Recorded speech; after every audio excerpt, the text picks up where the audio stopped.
Chapter 4 A Night Prowler. That evening, they all decided to have a picnic-style supper in front of the fireplace in the living room. "I'm beginning to feel my bruises," Penny said cheerfully, "but I'm not going to let a few aches and pains bother me. I was very lucky to get off without broken bones or sprains." "You certainly were," Jimmy said. "And let me tell you, sis, I thought I'd go nuts until we finally heard your voice." "Me too," Marjorie chimed in. "Gosh, Penny, it was just about the most awful few minutes of my life." "Well, let's not talk about it anymore," Penny said. "The subject I want to discuss is the bottom of the well. I can't really—" "Gee," Jimmy interrupted. "Wouldn't it be neat if we get to the bottom of the well and find pieces of gold? We'll be on Easy Street the rest of our lives." He added, more to himself than the others, "The first thing I'll do is get a sailboat. I found out already that I don't know enough about naval architecture to build one." "Ha! You don't get on Easy Street that easily," said Penny. "Besides, I don't remember feeling anything beneath my feet but slime. And if all you want is a sailboat, you'd better work for it." "I like that!" exclaimed Jimmy. "And what do you call digging away at that well? If that isn't work, I'd like to know what you'd call it." "Oh, it's work all right," Penny said with a laugh. "But I think it's work without any purpose." "So do I, in a way," Phil said. "But the kids will never be happy until we get to the bottom and prove that there isn't any treasure buried there." "You just wait until tomorrow," Marjorie said stubbornly. "When we come running up to you, Penny, with our hands dripping with pieces of 8, then you and Phil will eat those words." She raised her voice. "I know there's something valuable hidden around here, and I, for one, am never going to give up until I've gone over every inch of the place with a fine-tooth comb." "You don't have to shout about it," Jimmy said. "If there is something valuable around here, let's not encourage every Tom, Dick, and Harry in the village to come out and try to find it first. Although," he went on in a more sympathetic tone of voice, "I know how you feel, Marjorie. When Alf and Brooke get here, and we haven't found any gold by then, they'll want to dig up the whole place too." "Dig if you must," Penny said, "but spare Pat's flower beds. She stopped suddenly, her finger to her lips. "Shh!" She touched Phil's arm lightly and pointed to the window, whispering, "Someone's out there, and I'm afraid he's heard every word we said." They all started silently out through the vine-covered lattice that partially screened the court from view. The moon was shining brightly, and then from the shrubbery, a shadow moved and melted into a little clump of low spruces. In another second, they saw the figure of a man slip around the corner of the wing to disappear again in the shadows of another trellis. It was a warm evening, and all of the doors and windows were wide open. The man might try to get into the house. Penny started to rise, but Phil, with his hand on her arm, shook his head and whispered, "All of you stay right here. I don't want him to know that we've seen him." Swiftly, he tiptoed across the room to take his pistol from the cabinet. Penny remembered with relief that Phil always kept his gun loaded. Just then, she saw Mal run into the court. He had obviously seen the prowler from the kitchen window. Before Penny could shout a warning, the man darted from the shadows and flung himself on Mal's back, one arm around his throat. At almost the same moment, Phil leaped through the window and fired his gun into the air. As the shot rang out, Penny closed her eyes. Opening them immediately, she saw Phil running out of the court, with Mal close at his heels in pursuit of the prowler. Jimmy was just about to jump through the window to join in the chase, but Penny held him back. "Stay here with us, Jimmy," she said. "Phil and Mal can cope with that eavesdropper."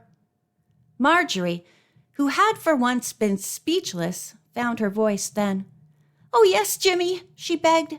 "Stay here with us. He might come back and we haven't got a gun." Jimmy looked disappointed, but he knew he could help Phil best by staying with the girls. That guy isn't going to come back," he said. He stared gloomily out the window as Pat ran across the court to join the others. By this time, Kitty and Anne Mary had appeared, wide-eyed and frightened. "Oh, no!" Kitty cried. I just know my Mal is going to get shot." Another shot rang out. Penny's heart sank. Had the Prowler fired the second shot?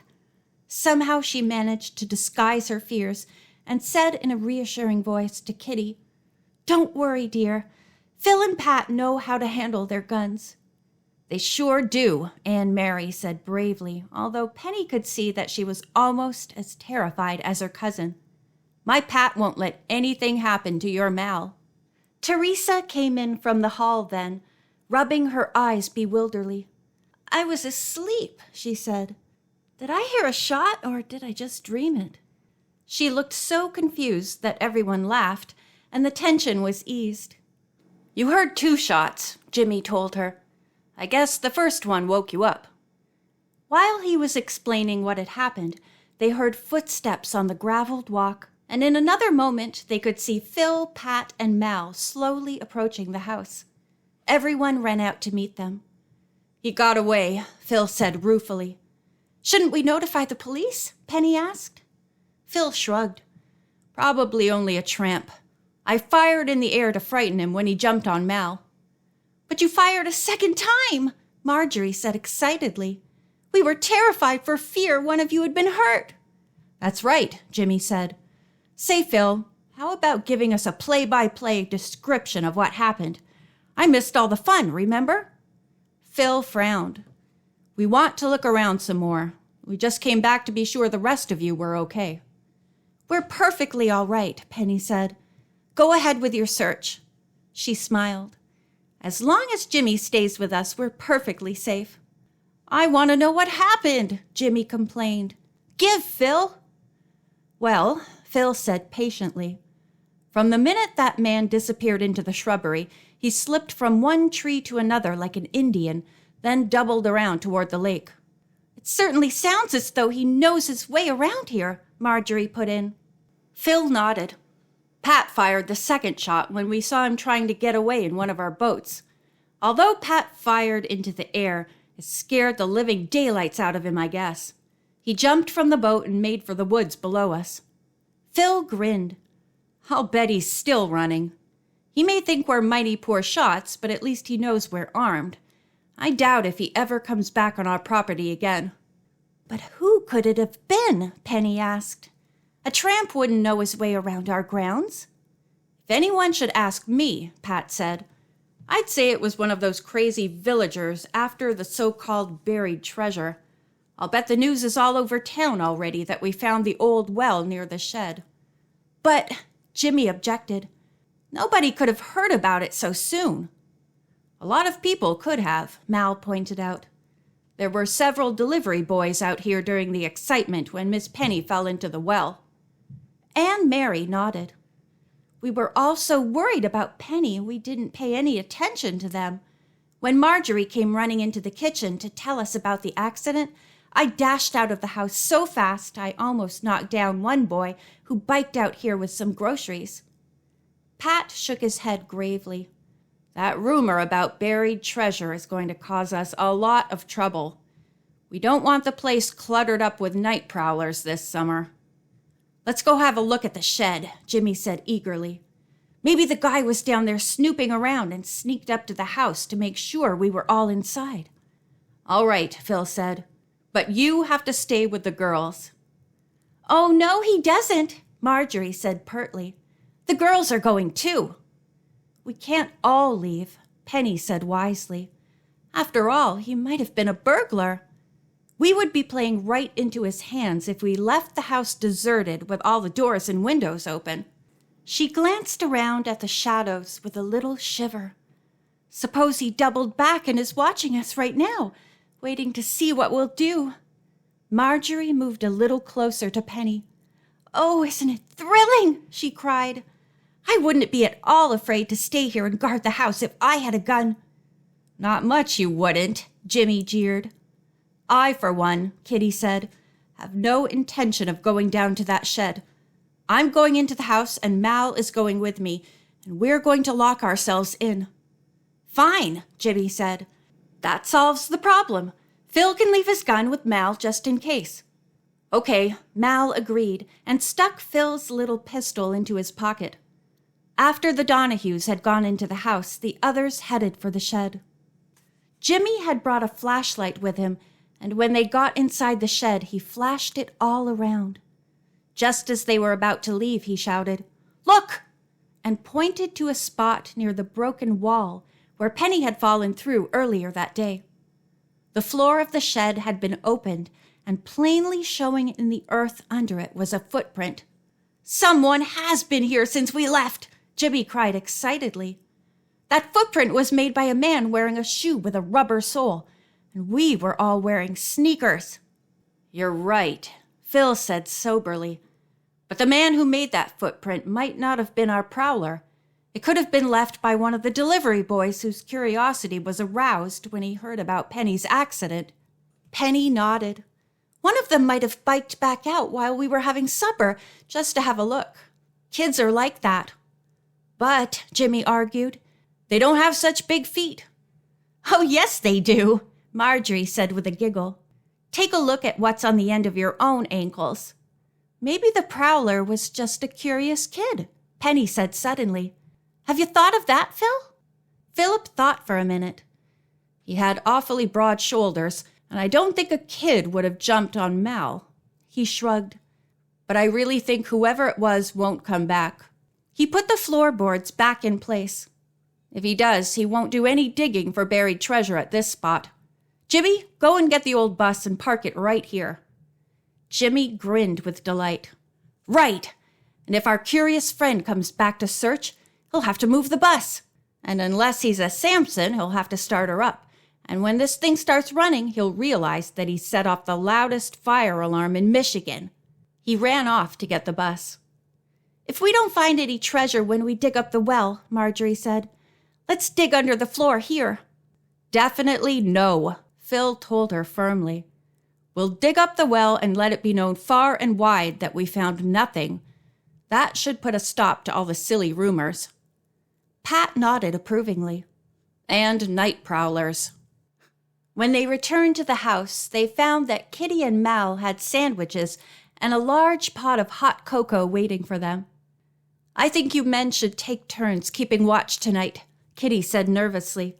"And please, can't we sleep in the house tonight instead of the cabin?" "Of course you can," Phil said. "And perhaps it isn't a bad idea for us to take turns keeping an eye on the place." He smiled reassuringly. "For the rest of tonight, anyway." "I'll take one shift," Marjorie said, suppressing a yawn. "I won't sleep a wink anyway." But she did, the minute her head touched the pillow, and when she awoke in the morning was very disappointed to hear that the night had been uneventful.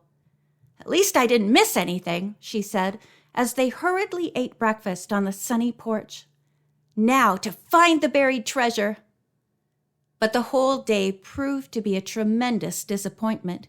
They finally dug all the way down to the bottom of the well and found absolutely nothing but mud, and the source of the spring had evidently gone dry. "All that labor for nothing," Pat said in a very disgruntled voice. "A wasted day." Everyone had pitched in and helped at various intervals, although Jimmy and Marjorie were the only ones who never gave up hope of finding gold pieces deep in the mud. Wearily, the men filled up the huge hole, and the rest of the week was spent in what Aunt Mary called fruitful labor. The shed was converted into quite a presentable garage, and at last even Phil admitted that they were practically ready to open the lodge for business. They were all so busy with final preparations, they dismissed the night prowler from their minds. Only Jimmy and Marjorie remained convinced that there was treasure buried on the grounds. "What about the laundry situation?" Phil asked Penny the night before the first guests arrived. "Have you been able to cope with that?" "I certainly have," Penny told him proudly. "Several days ago, a very pleasant-looking man who looked strong enough to carry any amount of damp linen drove out to ask for the job. He'd heard in the village that we wanted someone to tote a huge bundle into the laundromat twice a week, and came right out without even waiting to telephone for an appointment with me." Phil looked puzzled. "I sort of took it for granted that you'd give the job to a woman." "I plan to," Penny said. in spite of what Pat said about anybody being able to work those automatic machines. But there just aren't any women in the village who drive their own cars and who are free to help us out. I suppose not, Phil said. This man, a Mr. Taggart, Penny went on, recently moved to town for the summer and needs work badly. He offered to handle our laundry for us at a flat rate of only $15 a week. Phil whistled. Say, that is cheap. He added teasingly, maybe he'll take the first batch in and never come back. Penny laughed. He's already taken in one big bundle of sheets and pillowcases and, according to Aunt Mary, brought them back snowy white. She's terribly pleased. I had no idea we could get anyone to do it so cheaply.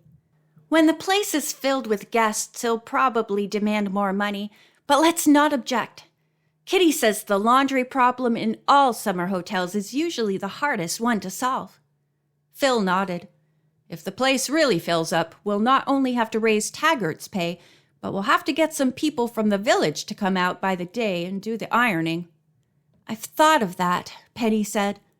The same girls who are going to help wait on the tables when we really get going are going to do some ironing in between meals. You think of everything, Phil said approvingly. I'm proud of you, sis. Penny sighed. You shouldn't be. I couldn't do a thing without the advice of Aunt Mary and Teresa and Kitty. And frankly, Phil, I'm getting cold feet at the last minute. What if the whole project is a flop? It won't be, Phil said reassuringly. You're just tired and getting a case of stage fright. He tucked her hand through his arm and led her toward the stairs. After a good night's sleep, you'll be your old, irrepressible self again, full of vim, vigor, and vitality. End of chapter 4.